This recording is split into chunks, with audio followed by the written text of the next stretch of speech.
मुझे बहुत बुरा लगा अनुराग के बाहर जाने से। This is completely unfair eviction. Guys, Babu Bhaiya को बिग बॉस से बाहर कर दिया है। इसके ऊपर मनु पंजाबी ने कुछ ये बोला। क्या आप ये देखिए कि बिग बॉस ने पूरे शो को अपने हिसाब से चलाया, पूरे शो को।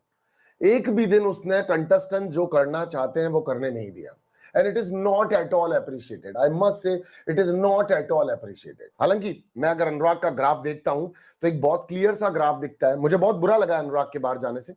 This is completely unfair eviction. मैं इसमें भी कोई दो राय नहीं कह रहा कि ये गलत नहीं हुआ है, ये बिल्कुल गलत हुआ है। इस एविक्शन को मैं बिल्कुल सराहता नहीं हूं, लेकिन मैं आपको एक ग्राफ बताने की कोशिश करता हूं यहाँ पर अनुराग का। पॉजिटिव और नेगेटिव दोनों बताने की कोशिश करता हूं, आप उसमें से निकालिए कि आपको क्या बेहतर लगता है। पहले मैं आपको एक चीज बताने की कोशिश करता हूं।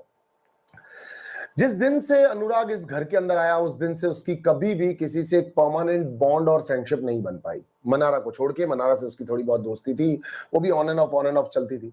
फिर चाहे वो तहलका के साथ रहा, वो विकी के ग्रुप में गया, ये कंडीशन आ गई कि वो यहाँ पर मुनव्वर फारूकी तक का दोस्त बन गया। कभी आयशा से लड़ता, कभी आयशा क्या, कभी वो वकील साहिबा से लड़ता, वकील साहिबा का दोस्त बन जाता, कभी तहलका, कभी अरुण।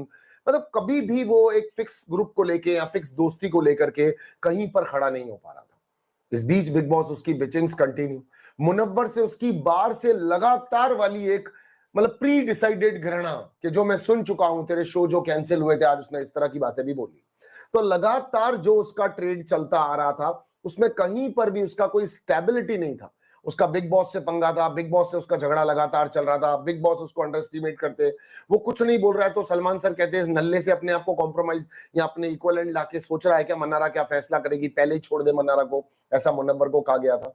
तो कभी भी कहीं पर भी अनुराग का ये खेल था ही नहीं। जैसे समर्थ ने आज कहा कि तू दूसरे सीजन में तैयारी करके आना, तो ये सीजन उसके लिए था ही नहीं। अब ये सीजन उसके लिए नहीं था तो क्या नील भट्ट के लिए था, जो नील भट्ट से बिग बॉस ने 10 बार बात कर दी, कभी उसको संचालक बना दिया, कभी इज्जत दे दी। ये सीजन नील के लिए भी नहीं था, ये रिंकू जी के लिए भी नहीं था।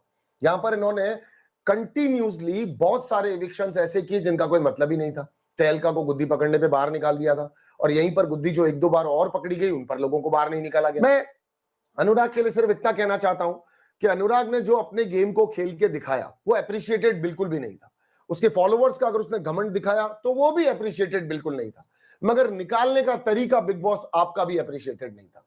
अगर ये उसकी जर्नी है तो वो अपनी जर्नी को जी करके जाए ना। आप ये क्यों कर रहे हैं कि इजीली आपने एक लड़के को उठा करके बाहर पटक दिया। मैं मानता हूं कि आपके अगेंस्ट उसने कुछ स्टेप लिए थे, उसके गेम में उतना दम नहीं था, और गेम में बिल्कुल भी दम नहीं था। जब 70 दिन, वैसे देखा जाए देखो अनुराग को जाना भी चाहिए था। ये मेरे मतलब मिक्स इमोशंस जो होते हैं, मैं वैसे कह रहा हूं कि एक्चुअली तो वो घर में कर क्या रहा था, वो मोस्टली सोता हुआ ही हम लोगों को दिखता था। पर उसकी एक जर्नी थी, जिस जर्नी में अगर वो लड़ना चाहता था तो मुनव्वर फारूकी ने एक चीज कही थी कि बिग बॉस यहाँ पर एक जबरदस्त चीज कही थी कि बिग बॉस यहाँ पर ऐसा एग्जाम्पल सेट करना चाहते हैं कि फॉलोअर बेसिस पर कोई भी जीत कर नहीं जा सकता। पिछले एक दो सीजन्स में ऐसा हुआ है, मुनव्वर ने ये चीज भी ऐड की थी। तो मैं आपको एक बहुत क्लियरली बात बताऊं क्या, कि एक्चुअली कुछ सीजन्स में इतना अनफेयर विनर बनाया गया कि जिन्होंने हाथ भी गंदे नहीं किए और जीत कर चले गए, दो अपनी भाषा के स्लैंग बोलकर स्टाइल से, और विनर बन के चले गए। और वो विनरशिप कहलाती नहीं है एक्चुअली। जिन्होंने अपने आप को पूरा गंदा किया, लड़े झगड़े, इंसाफ के लिए बिग बॉस से बहस की, अपना उन्होंने इन्वॉल्वेंस दिया, उन लोगों को विनर बनना